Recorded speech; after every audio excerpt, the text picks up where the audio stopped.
Hi students, let's begin with the second part of the second chapter. Last chapter में हमने forces and field पढ़ी थी. इस chapter में हम potential और capacitance कर रहे हैं. And you make sure that whenever you are sitting with this lecture, just keep your notes open. साथ के साथ important points mark करते जाओ, ठीक है? और उसको अलग से point wise बनाकर लिख लो. Revise it a day before your exam. Sorted, okay? So आज की exercise.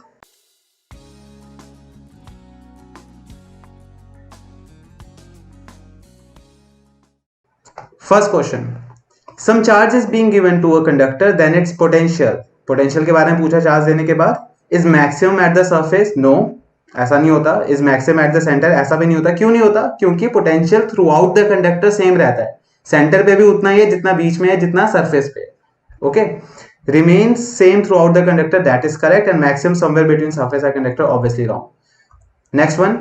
So दोस्तों try to do this exercise as fast as you can. इस तरीके से कि आपको ऑप्शन देखने की जरूरत ही ना पड़े, ठीक है? क्वेश्चन समझ के try to guess the answer. Now equipotential surfaces associated with an electric field which is increasing in magnitude along the x direction. हमें इक्विपोटेंशियल सर्फेस का शेप बताना किस तरीके से होंगी, और आपके पास जो इलेक्ट्रिक फील्ड गिवन है that is increasing along positive x axis, ठीक है? तो supposedly this is our Cartesian plane. तो Now, supposedly this is our xy axis.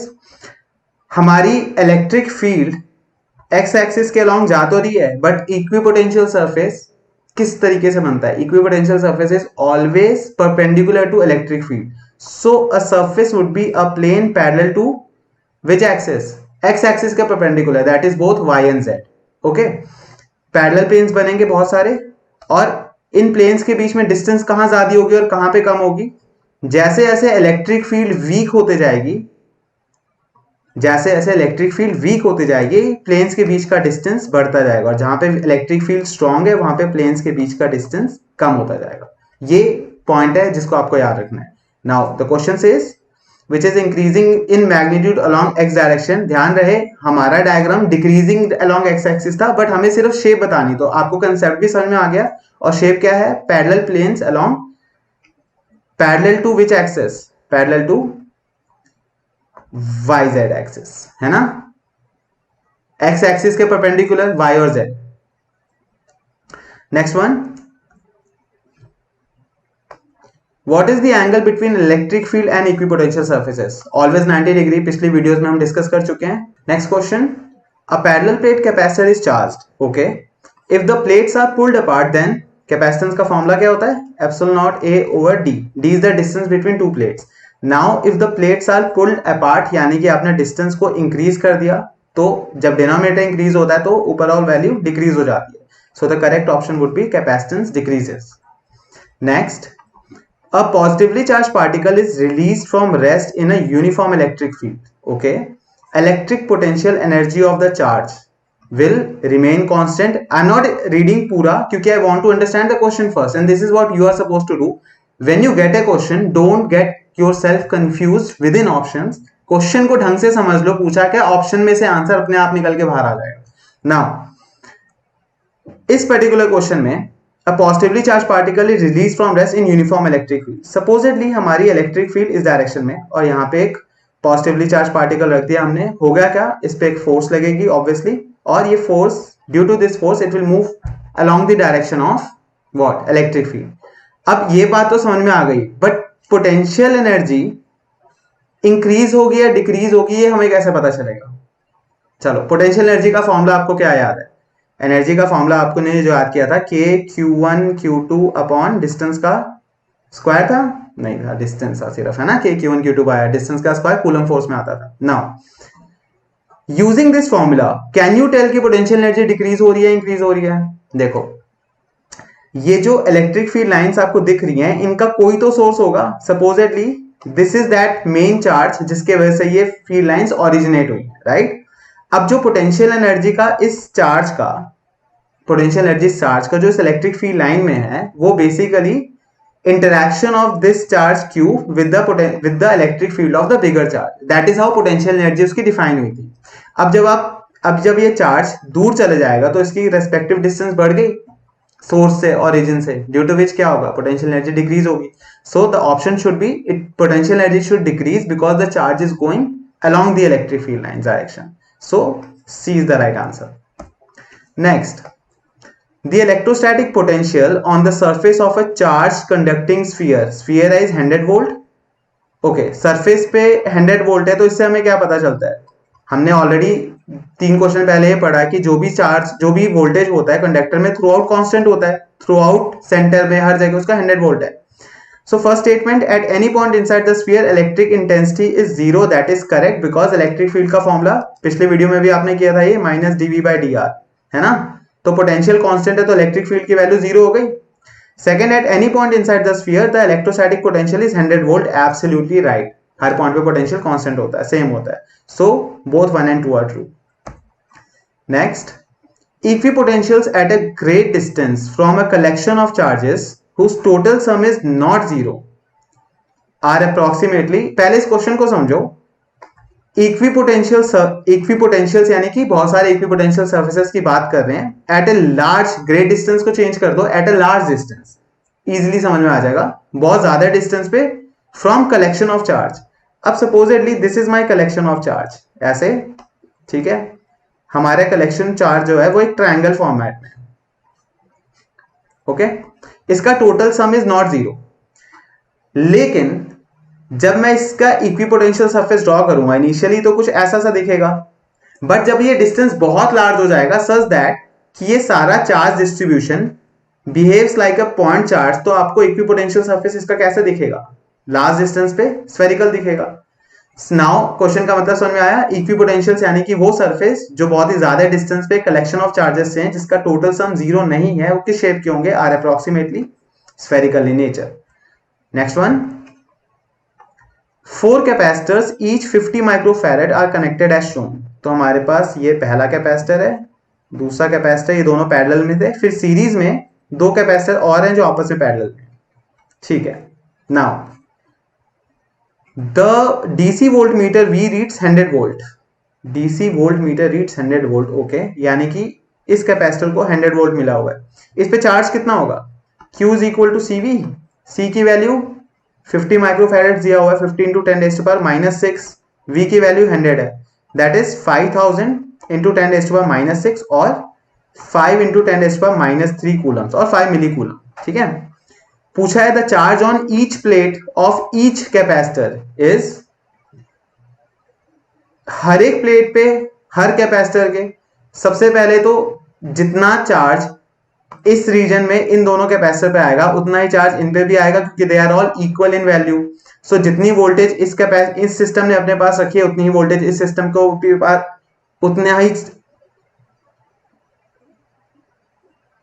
उतना ही चार्ज दूसरे सिस्टम के पास भी है, क्योंकि whatever the voltage value is, same volt equally distribute हो जाएगा क्योंकि सिस्टम सिमेट्रिकल है.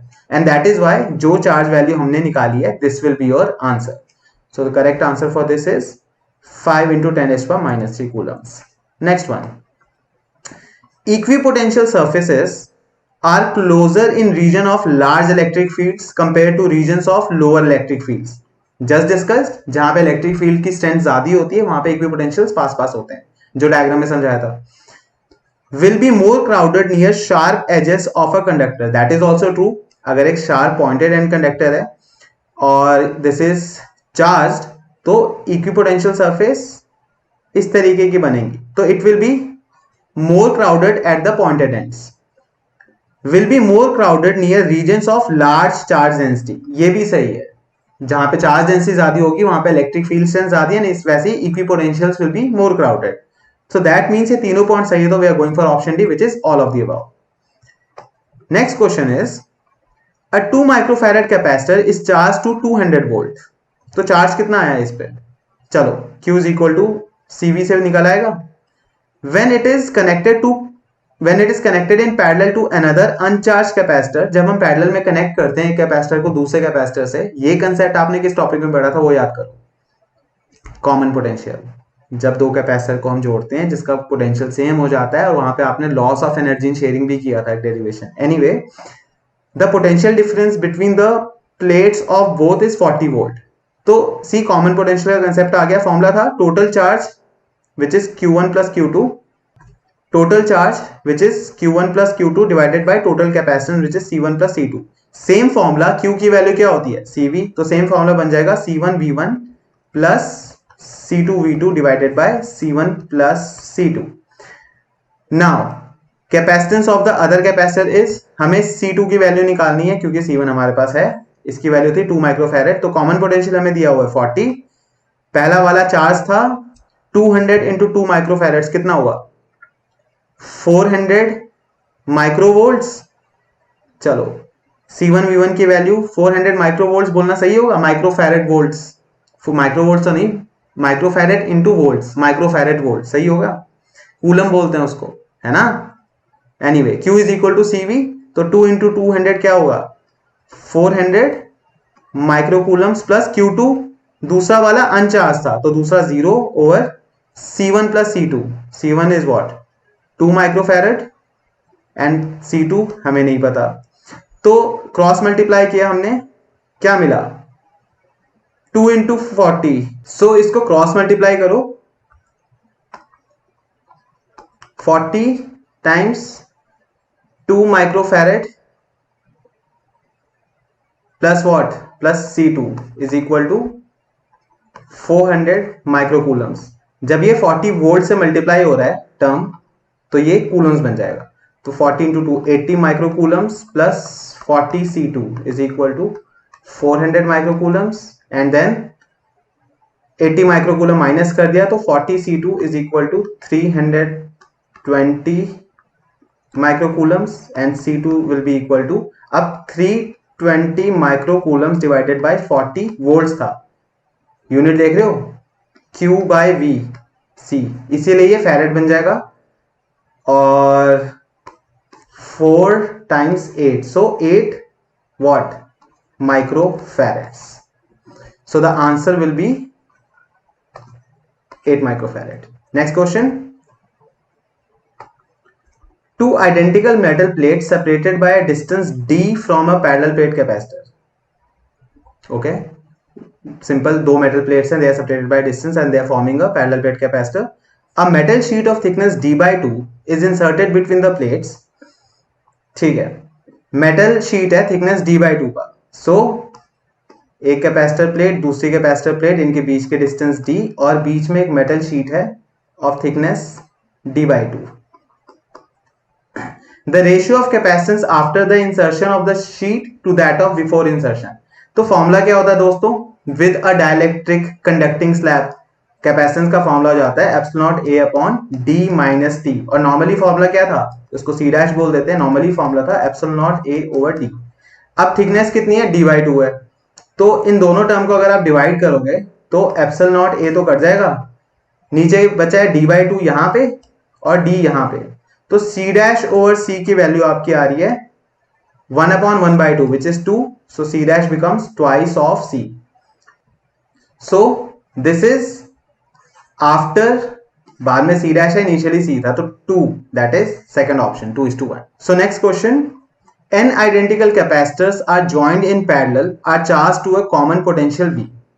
ठीक है, n identical capacitors हैं, उनको पैरेलल में ज्वाइन कर दिया एंड टोटल वोल्टेज जो इनको सप्लाई है दैट इज V. तो बहुत सारे हैं और इनको V वोल्टेज भी दे देते हैं. What next, now the capacitors are separated and joined in series. So for the new combination अब इनको अलग अलग कर लिया और सीरीज में लगा दिया. ठीक है, सीरीज में लगाने के बाद ऐसे n कैपेसिटर्स हैं. तो अब पूछा है एनर्जी एंड पोटेंशियल डिफरेंस के बारे में चारों ऑप्शन में. तो without reading option let us figure out energy और पोटेंशियल डिफरेंस कितना है. पहले एनर्जी की बात करते हैं. एनर्जी का formula is half CV square. What is the total voltage in this parallel combination, हर एक को V वोल्ट मिला हुआ है तो टोटल वोल्टेज इफेक्टिवली भी V ही होगी. और what is the total capacitance of n capacitors joined in parallel, n times C. तो टोटल कैपेसिटेंस ये है, this is the total energy starting में जब वो पैरेलल में थे. Using the same formula series के लिए फॉर्मूला निकालो. जब इनको सेपरेट कर दिया तो हर एक के पास वोल्टेज V है तो टोटल वोल्टेज हो गई n times V. And what is the combination of series capacitors? Total capacitance हर एक की divided by n number of capacitors. This is the पूरा सीरीज की कॉम्बिनेशन. अब की बार एनर्जी कितनी हुई? हाफ c की जगह c by n into V square which is n square V square. तो n कट गया, हमारे पास वापस half n C V square आया. दोनों टाइम एनर्जी की वैल्यू सेम थी, तो एनर्जी रिमेन्स कांस्टेंट और वोल्टेज कितनी हो गई? n times v. अब आप ऑप्शन चेक करो. Energy and potential both remain unchanged, गलत. एनर्जी विल रिमेन सही, true. Potential difference will become nv, बिल्कुल सही. Energy and potential n times. Easy question. A capacitor of 3 microfarad is joined in series with a parallel combination of 2 and 4 microfarads. Okay, we have a 3 microfarad which is in series with parallel combination of 2 and 4. 3, 2, 4. Parallel combination का answer क्या आ जाएगा? 6. और 3 और 6 का series combination will become 3 into 6 over 3 plus 6 which is 18 by 9 which is 2 microfarads. So total capacitance is 2 microfarads. If they are given a potential of 12 volt, total voltage कितनी है? 12 volt. That means यहां से क्या पता चला? Q is equal to CV 2 into 12 24 microcoulombs. This is the total charge on total capacitance. Now see this circuit, 3 microfarads और 6 microfarads. इनके पास voltage है 12 वोल्ट की और टोटल चार्ज सर्किट का है 24 माइक्रोकूलम्स. अब ये 24 माइक्रोकूलम किसके पास होगा? 3 वाले के पास या 6 वाले के पास या दोनों के पास? सीरीज में चार्ज सेम होता है, पैरेलल में वोल्टेज सेम होता है, याद कर लो. ठीक है, तो सीरीज में चार्ज सेम है, दैट मींस 24 माइक्रोकूलम्स इस पे भी होगा और 24 माइक्रोकूलम्स इस पे भी होगा. उसको हम फर्दर और तोड़ सकते हैं कि ऊपर 2 वाले के पास कितना गया, 4 वाले के पास कितना गया. फिलहाल के लिए हमसे क्वेश्चन पूछा है 3 वाले पे बताओ, तो कैसे निकालते हैं? Q is equal to CV, V equal to Q upon C. So 24 divided by 3, what? 8. So the answer is 8 volts. Next, the plates of a parallel plate capacitor are 3 centimeter apart. Sorry, are 4 centimeter apart. The first plate is at 300 volt. ठीक है. So we have a plate which is at 300 volts, and we have another plate which is at minus 100 volt. 4 centimetre इनके बीच का distance है. तो potential gradient कितना हो गया? Potential gradient basically change in potential dv upon distance r. Potential gradient is 300 minus 100 upon r. This is 400 upon distance कितना है? 4. सो 100 volt per centimetre का पोटेंशियल ग्रेडियंट है. That means 100 volt will drop after every centimetre. अब एक बार बताओ, 100 volt should drop, तो मेरे answer में नेगेटिव साइन नहीं आना चाहिए था? Should be right. Minus 100 volt per centimetre make sense, क्योंकि we were dealing in magnitude. और अगर मैं इसको साइन कन्वेंशन के साथ लिखता है तो I should have written as I have already explain you in the previous videos, final potential minus initial potential. Final potential है minus 100 if I am taking from A to B consideration, तो minus 100 minus 300 minus 400 divided by 4 centimetre, तो that will be minus 100 volt per centimetre. तो 100 volt drop हो रहे हैं with each centimetre if you go from left to right. This is what minus 100 volt per centimetre will represent you. Now पूछा है the voltage at 3 centimetre from second plate. Second plate से 3 centimetre is already 1 centimetre done from the first plate. So 1 centimetre done होने पे कितना होता है? 100 volt drop हो जाती. ए वोल्ट 300 वोल्ट पे था ए प्लेट, 1 सेंटीमीटर पे 100 वोल्ट ड्रॉप हो गए, कितने बचे? 200 volt. So easy answer is A. Next, the potential of a charged spherical conductor of radius r is 10V. Okay, potential is 10V or 10 volts. The potential at point r by 2 from the center. Cross कर दें इस question को. Potential हर point पे constant होती है. Proton has a mass of 1840 times that of electron. Okay, if a proton is accelerated from rest by a potential difference of 1 volt, the kinetic energy का formula QV, work done is equal to energy का formula QV. तो charge कितना है इस पे? E. Voltage कितना है? 1. तो 1 इलेक्ट्रॉन वोल्ट हुआ ना आंसर. ये 1840 का कोई काम नहीं था, मास से कोई लेना देना नहीं है इलेक्ट्रिकल एनर्जी का. Next question, When a charge is supplied to a conductor, its potential depends upon amount of charge. इस पे डिपेंड करेगा potential. Geometry and size of conductor इस पे भी करेगा. तो answer is both A and B. So C is the right answer. Next question. A dipole is placed parallel to electric field. If W is the work done in rotating the dipole from 0 to 60 degree, then work done in rotating from 0 to 180 degree is, okay, let's understand this question. A dipole is placed parallel to electric field. Parallel का मतलब ये हुआ कि minus Q इस तरफ plus Q इस तरफ और डाइपोल मोमेंट की डायरेक्शन हो गई negative to positive. Now they are parallel. Anti parallel होता तो मैम नेगेटिव क्यू उस तरफ लेता प्लस क्यू इस तरफ, डाइपोल मोमेंट की डायरेक्शन इधर, इलेक्ट्रिक फील्ड की डायरेक्शन इधर. So this is like anti parallel and ये स्टेबल और अनस्टेबल इक्विलिब्रियम में आपने पढ़ा हुआ है. नाउ हमें दिया है कि work done is W if it is rotated from 0 to 60 degree. Formula क्या होता है? PE cos θ1 which is 0 degree minus cos θ2 which is 60 degree. एक बात याद करो, work done is equal to potential energy is equal to minus PE cos of theta. ये formula था, यहां पे नेगेटिव साइन था, इसी वजह से यहाँ पे final angle minus initial angle नहीं है, 60 माइनस 0 नहीं, θ1 माइनस θ2 करते हैं. फॉर्मूले में यही चेंज आता है. तो cos 0 is 1 minus cos 60 is 1/2, 1 minus 1/2 is 1/2. तो हमारा आंसर आएगा PE/2. This is the W. अब बोला है 0 टू 180 डिग्री में कितना टाइम, कितना, अब बोला है 0 टू 180 डिग्री के लिए work done. W dash is PE cos of 0 minus cos 180 which is what? PE into 1 minus minus 1 cos 180 की value. So this becomes 2PE. तो अगर आप W dash which is 2PE divided by W करोगे which is PE/2, what will you get? You will get W dash over W is equal to 4. So W dash is 4 times W. Next question. A charge Q is supplied to a metallic conductor. Which of the following statement is correct? Electric field inside it is same as on the surface. This is wrong. Surface पे maximum होती है, center पे zero होती है. Electric potential inside is zero. That is also wrong. Potential constant होता है. Electric potential on the surface is zero नहीं होता. Potential inside is constant. Next. Work done to bring a unit positive charge unaccelerated from infinity to a point inside electric field is called electric potential. ये definition थी electric potential की, है ना?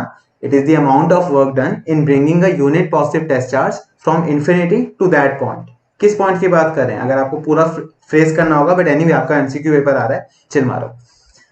Next question. Electric potential due to point charge minus Q at distance x from it is given by potential का formula K/Q/R. So K minus Q over R. Sign लेते हैं, potential में जरूर लेते हैं. फील्ड, इलेक्ट्रिक फील्ड और electric force, इन दोनों केसेस में आप साइन को इग्नोर मार सकते हैं, क्योंकि अगर आपको मैग्नीट्यूड निकालना है तो साइन जरूरत नहीं लेने की. साइन सिर्फ रिपल्सिव या अट्रैक्टिव स्टेट दिखाता है, या फोर्सेस और इलेक्ट्रिक फील्ड की डायरेक्शन दिखाता है वहां. तो यहाँ पे साइन लेना है, तो answer will be minus KQ/X. Next, electric field is always parallel to equipotential. नहीं, it is perpendicular to equipotential surface. That is the correct option. 25th, the electric potential due to an electric dipole at an axial point, distance r from the dipole is related to r as. हमें electric potential का formula याद करना होगा, which is Kp/r², है ना? सो dipole के लिए potential is inversely proportional to distance का स्क्वायर. हालांकि P में क्या आएगा? 2QA, एक डिस्टेंस आ गया तो ऊपर मीटर की यूनिट, नीचे मीटर स्क्वायर, कट गया, नीचे मीटर ही रहा. तो potential is generally inversely proportional to distance. That is true. Dipole के केस में inversely proportional to r². Next, a positive charge Q is moved around another positive charge Q on a circular path. तो work done कितना होगा? Work done 0 का हमें पता है. If the radius of the circular path is r, then the work done on the charge Q in making one complete revolution is 0, because work done is Q0 times final potential minus initial potential. और एक complete circle में ये दोनों value same हो गई, इस वजह से 0. पहले भी डिस्कस कर चुके हैं, चलो एक और बार रिवाइज हो गया आपको. The electric potential at a point in an electric field has the unit of, potential की यूनिट चलो निकालते हैं। पोटेंशियल की बेसिक डेफिनेशन क्या पड़ी थी, work done per unit charge, and work done क्या होता है, force into displacement over charge. So force की unit newton, displacement is metre divided by charge coulomb, newton metre per coulomb, right answer. Next, an electron is accelerated under a potential difference of 200 volt. Okay, energy gained by it in electron volt is, so energy is what, charge into potential, and charge की value q क्या है यहाँ पे, electron which is e, v की value है 200, so this becomes 200 electron volt, right?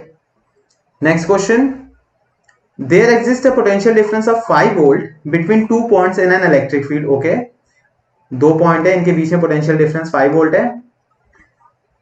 Work done in moving a charge of 7 coulomb from one point two another, work done is into potential difference, कितना है charge 7 Coulomb's का और potential difference है 5 volt का, तो answer is 35 joules. So next one, a charge q has mass m. This charge is accelerated under the potential difference v. The speed acquired by the charge is, okay, so speed कैसे निकाले, potential difference और हमें charge और मास पता है, तो energy निकाल लेते हैं। एनर्जी का फॉर्मूला क्या, चार्ज की value q into potential difference v। This Q V is equal to what, ये एनर्जी कहाँ मिली उसको, काइनेटिक के फॉर्म में, तो half M V square. So हमें वेलोसिटी चाहिए, ये v और v काट दें आपस में, ये पोटेंशियल वाला v है और ये वेलोसिटी वाला v है, ऐसे रफ में लिखोगे बट ध्यान रखना ऐसे काट मत देना। एनीवे, तो 2qv over m is equal to velocity का स्क्वायर, और velocity becomes under root 2qv by m. So the correct answer is B. A test charge q naught is brought from infinity along the perpendicular bisector of an electric dipole. Perpendicular bisector of electric dipole, ठीक है, एक हमारे पास positive charge, एक negative charge, this is the axial line, this is the perpendicular bisector, ठीक है। अब जब मैं Q नॉट को इस पॉइंट से यहां तक मूव कराऊं या सेंटर पे ले आऊं या नीचे तक ले जाऊं, किसी भी दो पॉइंट के बीच में पोटेंशियल डिफरेंस, किसी भी दो पॉइंट के बीच में पोटेंशियल डिफरेंस क्या आएगा, जीरो। क्यों, क्योंकि इनमें से हर पॉइंट पे खुद पोटेंशियल जीरो है। कैसे निकालते पोटेंशियल, के क्यू बाय आर, अगर दो चार्ज है Q1 एंड Q2, तो पोटेंशियल इज गिवन बाय के Q1 बाय आर प्लस के Q2 बाय आर, करेक्ट। अब सपोज आप x पॉइंट पे निकाल लो पोटेंशियल, पॉजिटिव की वजह से के क्यू बाय आर, नेगेटिव की वजह से के minus Q upon R, total potential zero. तो बेसिकली इस क्वेश्चन में हम इस Q नॉट को एक जीरो पोटेंशियल स्टेट में लेके जा रहे हैं, जीरो पोटेंशियल डिफरेंस वाले लाइन के अलावा मूव कर रहे हैं। तो work done Q not into potential difference, potential difference zero है, इसीलिए answer is zero. If 1000 droplets each of charge q and radius r are combined to form a big drop, then the potential of big drop as compared to small droplet will be 100 drops each of charge q. I said 100, it was 1000, so 1000 drops each of charge q, ठीक है, हर एक पे charge q है, they all combine to form a bigger drop. So bigger drop पे charge क्या आ जाएगा, 1000 q, ये बात तो क्लियर है। What else? हमसे पूछा है potential as compared to the small drop, तो उसका पोटेंशियल कितने टाइम्स इंक्रीज हो जाएगा। पोटेंशियल कैसे निकालें, कैपेसिटेंस से Q is equal to CV होता है, V becomes Q upon C।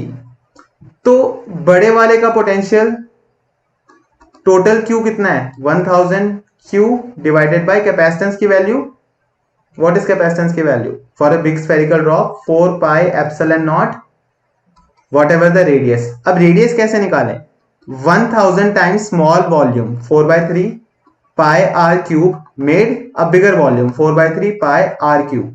तो 4/3 पाई काटने के बाद जब आप क्यूब रूट लोगे तो आपको मिलेगा capital R is equal to 10 times small r। Now this is the potential of bigger drop and what was the potential of smaller drop? This is हर एक पे चार्ज Q था और कैपेसिटेंस की value 4 pi epsilon not small r, दोनों को divide कर दो, what do you get now? हमें मिला V dash over V is equal to 1000 upon R, which is what? 10R divided by 1 upon small r. तो 1000 by 10 is 100, तो that means हमारा potential 100 times increase कर गया. So the answer is B. Next question. The diagrams below show regions of equipotentials. A positive charge is moved from A to B in each diagram. एक positive charge को A से B तक लेके गए हैं, पहले, दूसरे, तीसरे और चौथे डायग्राम दोनों में ही. हर एक में A लाइन 20 वोल्ट्स पे है और B लाइन 40 वोल्ट्स पे है, और ये हर एक डायग्राम में 10 से 40 तक एंड 10 से 40 तक. सो वर्क डन सभी पे सेम हो जाएगा, right? Because Q not a positive charge वो सेम है और हर एक बार पोटेंशियल डिफरेंस भी सेम है. तो work done will be, C, electrostatic forces are conservative in nature. Work done is independent of the path taken. Work done depends only upon initial and final positions. Alright, so work done in all four cases will be same. Next, capacitor is a device used to store charge. आपको पता है. Unit of capacitance is farads. This also you know already. अब नहीं याद है तो अब याद हो गया होगा, इतनी बार क्वेश्चंस कर लिए हैं. A parallel plate capacitor is charged by a battery. Once it is charged, the battery is removed. Removal के बाद charge constant हो जाता है. Now a dielectric material is inserted between the plates of the capacitor. Dielectric डालने से capacitance बढ़ गया. Which of the following does not change? Charge constant रहता है, कैपेसिटेंस क्या होगा? इस क्वेश्चन में नहीं पूछा, बट कैपेसिटेंस पे क्या फर्क पड़ेगा डाइलेक्ट्रिक डालने पे? कैपेसिटेंस इंक्रीज होती है ना? K times epsilon nought A by D हो जाएगी. A parallel plate capacitor C has a charge Q. The actual charges on the plate is plus Q and minus Q. Next, three capacitors of capacitance 1, 2 and 3 microfarad are connected in series. And a potential difference of 100 volt is applied across the combination. Okay, series में 1 microfarad, 2 microfarad and 3 microfarad को जोड़ने पे resultant series का जो capacitance आएगा that will B 1/1 plus 1/2 plus 1/3, which is denominator 6, numerator आएगा 6 plus 3 plus 2 which is 11. So series capacitance की value आ गई 6/11 माइक्रोफैरेड्स. आगे क्या बोला है? इसको कनेक्ट किया 11 वोल्ट से. आपको पता है ना सर्किट डायग्राम गलत है, ये 11 वोल्ट ऐसे नहीं लगना चाहिए था. आई विल एक्सप्लेन यू क्यों गलत है. फिलहाल क्वेश्चन करते हैं. 6/11. अब पोटेंशियल डिफरेंस पता है, पूछा है then the potential difference across the plates of 1 microfarad. V निकालना है इसका. टोटल चार्ज कितना हुआ? Q is equal to CV.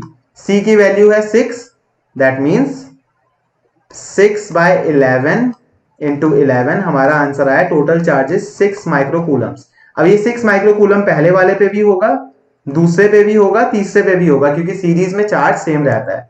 और जब हमारे पास Q है, C है, तो V कैसे निकलेगा? Q/C. तो 6/1 is 6 volt. So I was telling you ये सर्किट डायग्राम गलत क्यों है?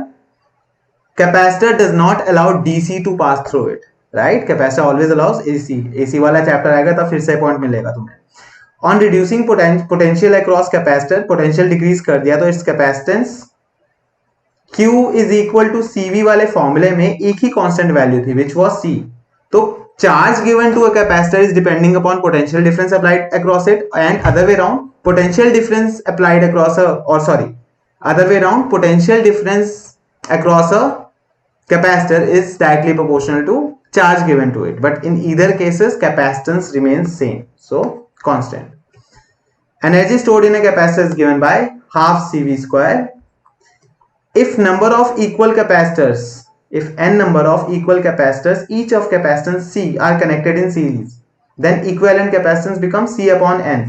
ये फॉर्मूला सिर्फ इसीलिए डाला गया ताकि अब आपको याद आ जाए. पैरेलल में n टाइम्स हो जाता है, सीरीज में डिवाइड बाय n हो जाता है अगर इक्वल कैपेसिटर है तो. Next, capacitance of a parallel plate capacitor when there is no medium between the plates is C0. Now the capacitor is completely filled with dielectric matter of constant K. तो हमें पता है कि C' की value K times C0 हो जाती है ना? फॉर्मूला क्या था C0 का? C0 इज, यानी कि normal capacitance is epsilon nought A by D, और with a dielectric slab it becomes K times epsilon nought A by D. Okay, next question. A parallel plate capacitor is charged by connecting a battery across its plate. Okay, if the battery is remains connected, battery remains connected, अब याद हो गया, potential constant होगा यहाँ पे, and A dielectric material is inserted between the plates of the capacitor, potential constant है तो हम हाफ CV स्क्वायर वाला फॉर्मूला यूज कर सकते हैं। क्या हुआ देन, पोटेंशियल डिफरेंस के, अच्छा आई थॉट एनर्जी के बारे में पूछेंगे, बट एनर्जी ने इसमें सीधे सीधे पूछा है, पोटेंशियल डिफरेंस में कोई फर्क पड़ेगा नहीं, capacitance will increase, right, potential तो कांस्टेंट रहेगा। Next, the capacitance of a spherical conductor of radius 10 metre, capacitance का फॉर्मूला फाइनली फिर से याद कर लो, 4 pi epsilon naught r, and what is 4 pi epsilon naught, this is 1/9 into 10⁻⁹ into radius is 10 metre, तो answer क्या आया 1/9 into 10⁻⁹ और 1/9 into 10⁸, एक जीरो कट गया, हमारे पास 8 बचा है, तो 1/9 into 10⁸। 4 capacitors each of capacitance 0.5 microfarad are connected in parallel, तो टोटल कॉम्बिनेशन कितनी हो गई 2 माइक्रोफैरेड्स की, चारों पैरेलल में, the resultant capacitance.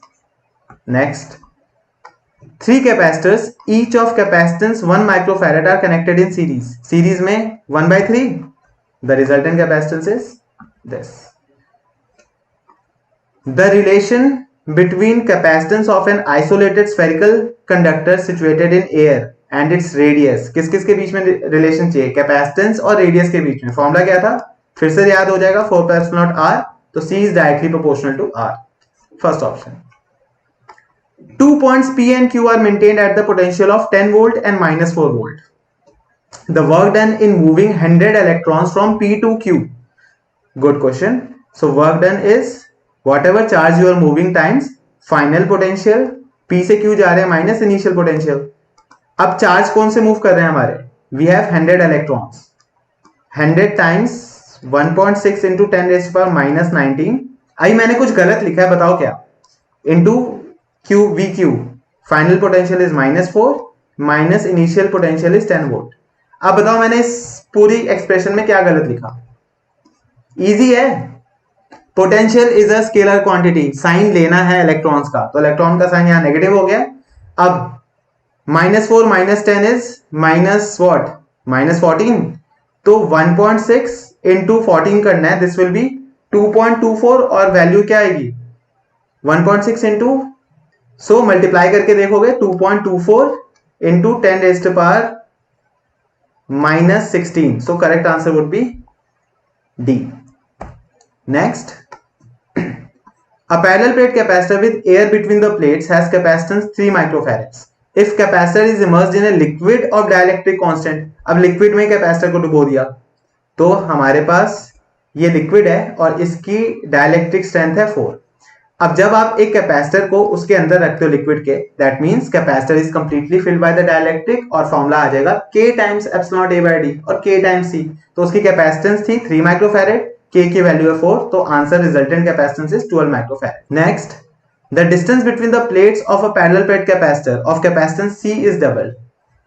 Distance epsilon naught A/D, D को डबल कर दिया, इंक्रीज हुआ है तो capacitance will decrease. Next, which of the following is correct relation among capacitance, potential and charge? And with this question we conclude this particular video. Now in the next video, क्योंकि अब तक आपने इस chapter के सारे basic types, advance type जो आपके MCQ point of view से इंपॉर्टेंट है वो कर लिए। देखो एमसीक्यू में आपके पास बहुत सारे क्वेश्चंस आने हैं बट कम टाइम है, सो मेक श्योर कि सारे थ्योरेटिकल पॉइंट्स आपको याद हो, मेक श्योर सारे फॉर्मुलेज आपको याद हो। ऐसा यूनिट मत याद करो, डायमेंशनल फॉर्मूला मत याद करो, ऑन द स्पॉट निकल जाता है, it does not take more than 30-40 seconds, ठीक है। फॉर्मूला जरूर याद होगा, तो ऐसा यूनिट और SI यूनिट और डायमेंशनल फॉर्मूला MLT दोनों निकल आएगा बड़े आराम से। Alright, so with this let's end it up, I will see you again with SI units वाला छोटे सी एक वीडियो और लेके इस चैप्टर की SI units and assertion reasoning question. Alright then.